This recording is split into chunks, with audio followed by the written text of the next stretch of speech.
Mr. Bennet, there were only 7 Senate Democrats who voted to support more of President Trump's cabinet picks than you did. You supported Chris Wright for Energy Secretary.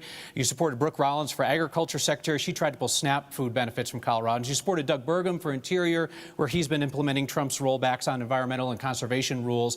And the thing is, none of this was a surprise, right? I mean, they're implementing the agenda that was laid out in Project 2025, the blueprint that we all read before the election. You've said that you regret your vote for Chris Wright for Energy Secretary based on what he's done to Colorado. Could you walk voters through whether you stand by all of your other votes for Trump's cabinet? I do stand. I stand by the ones that you just raised, and I think you made an important point, which is none of their record is a surprise to me. But the reality is that Colorado and the American West are going through an existential fire crisis, and we need the resources that the Forest Service is bringing to bear in Colorado. We need the resources that the Interior Department is bringing to bear in Colorado. The easiest vote in America is to vote against one of Donald Trump's nominees.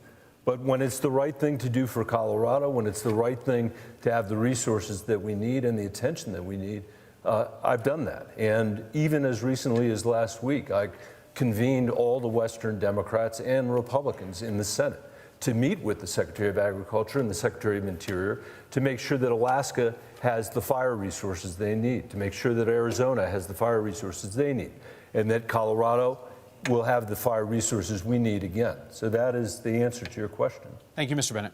Can I respond to that? You may. This is a real difference. I believe when someone is breaking the law and harming you, as Brooke Rollins has done a number of times, you don't say, I still support you. You say, shame on you, I'm sorry I voted for you, because you're hurting us. Taking away SNAP benefits from 600,000 Coloradans mean you're threatening people's next meal, which she did twice. I sued both times. We won both times. As for fighting fires, she tried to fire firefighters from the Forest Service last year, right before fire season. I sued her about that. We won too. May I respond? I will always stand strong against a lawless, bullying administration. Never try to curry favor or accommodate them. I think you've lost your clock again, by the way. So you know. No clock runs on rebuttals or redirects, so, only on the original helpful. questions. Thank you. Let me just go back to this. I mean, I didn't vote for these people because I agree with their policies. I voted for them because the work that we're doing is critically important, and it's not political. I mean, it is critically important. The fire risk in Colorado is existential. The lack of water in Colorado is existential. Sometimes you have to work with people that you profoundly disagree with. And what I resent is that somehow the Attorney General thinks that's a test of how tough I am.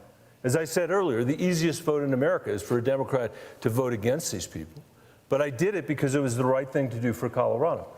And the Attorney General says he's really tough, but was completely missing in action in Donald Trump's first term when more than 20 Democratic attorneys general across this country filed a lawsuit against the administration because they were separating kids from their parents at the border. That was very serious from my perspective.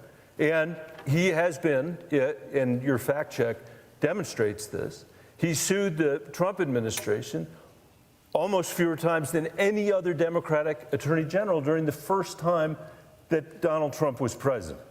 So if this is a question of toughness or willing to stand up against the Trump administration, I think he failed that test when he refused, unlike the other Democrats who did, to ride to the rescue of the children that were being marooned from their parents on the southern border of the United States. Mr. Bennet, thank you. We actually want to discuss that more in depth, and we want to hear from you, Mr. Weiser, on that as well.